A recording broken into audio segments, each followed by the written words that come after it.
In this video, we're going to go over the best marketing tips and ideas for your dental office. For those of you who don't know me, my name is Dawson. I own a dental marketing company. I have clients around the US, and I'm really excited to help you today. What we're going to talk about today typically isn't shared in dental school. Maybe you had a business class in the past, but usually that information is typically outdated, especially when it comes to digital marketing, so you're in the right place and get ready to learn.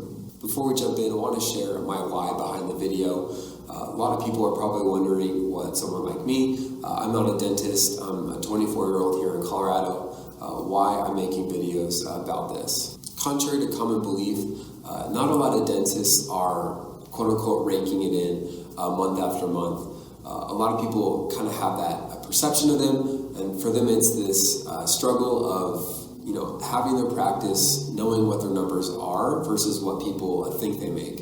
Especially if this is your first couple of years owning your own practice, you've probably had the same experience of looking at your bottom line, kind of wondering where all the money went. So my goal for today is to help you as much as I can in bringing in more patients.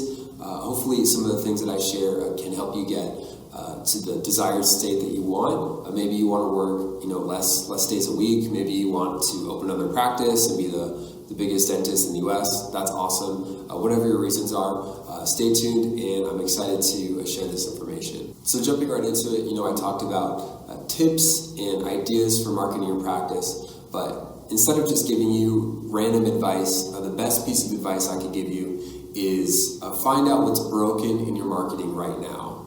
I could get really specific with your targeting, maybe even your messaging on how you're coming across on Instagram or Facebook, but that really wouldn't be useful because maybe you have that and that's fine, but maybe you don't have the tracking aspect or something else is broken, and that information wouldn't be very useful to you. Einstein said if he had an hour to solve a problem, he would spend 55 minutes thinking about what the problem is, and then he would only spend the other 5 minutes on coming up with solutions for it. So the best thing that you could do is get really specific on some of the issues that you're having with your marketing right now. Now, some of these potential problems could be maybe you have bad lead quality, maybe people are coming to your website, your landing page, but no one's putting in their information. Maybe you can't get a high enough click-through rate on the ads that you're getting on Facebook and Instagram. So another way to say that is there's not enough people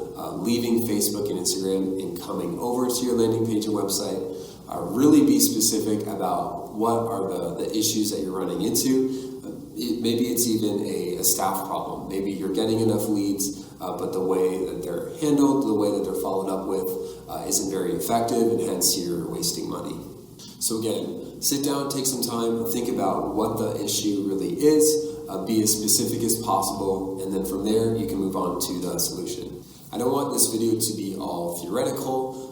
I want you to walk away with something practical. So what I'm going to give you is, I've been talking to thousands of dentists on Facebook and LinkedIn. I personally asked them the question, what's your biggest issue? What's your biggest problem when it comes to marketing?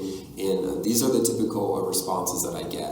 What I want you to do now is comment on what you found your issue to be. Again, be as specific as possible, and in the comment section below, I'll do my best to help you out. So let's talk briefly about the issue of tracking. I might make a separate video in the future about this, but today I'll just kind of run through the basics on it and kind of give you a head start. So in order to track your ROI, it's important to keep in mind some KPIs. Maybe you need to figure out what the lifetime value of your patient is. Maybe you need to figure out what the conversion rate is for a lead. Maybe you need to figure out how many leads you even have in your system. Be specific about what you want to track, and then we'll move on to the next step. So after finding out some of those numbers, the next key thing is to think about what the cost to acquire a patient is. So in order to find the ROI, you need to have the lifetime value of a patient minus the cost to acquire a patient. Again, this is just a brief explanation of ROI. We can get into detail about lifetime value and what it looks like month to month, how much money it takes to bring a customer or a patient in, what's your click-through rate on the ads. We can get into that, but I want to do that in a separate video. So again, it's important to know what your KPIs are, monitor those, keep track of those. But what I do is I use this dashboard here.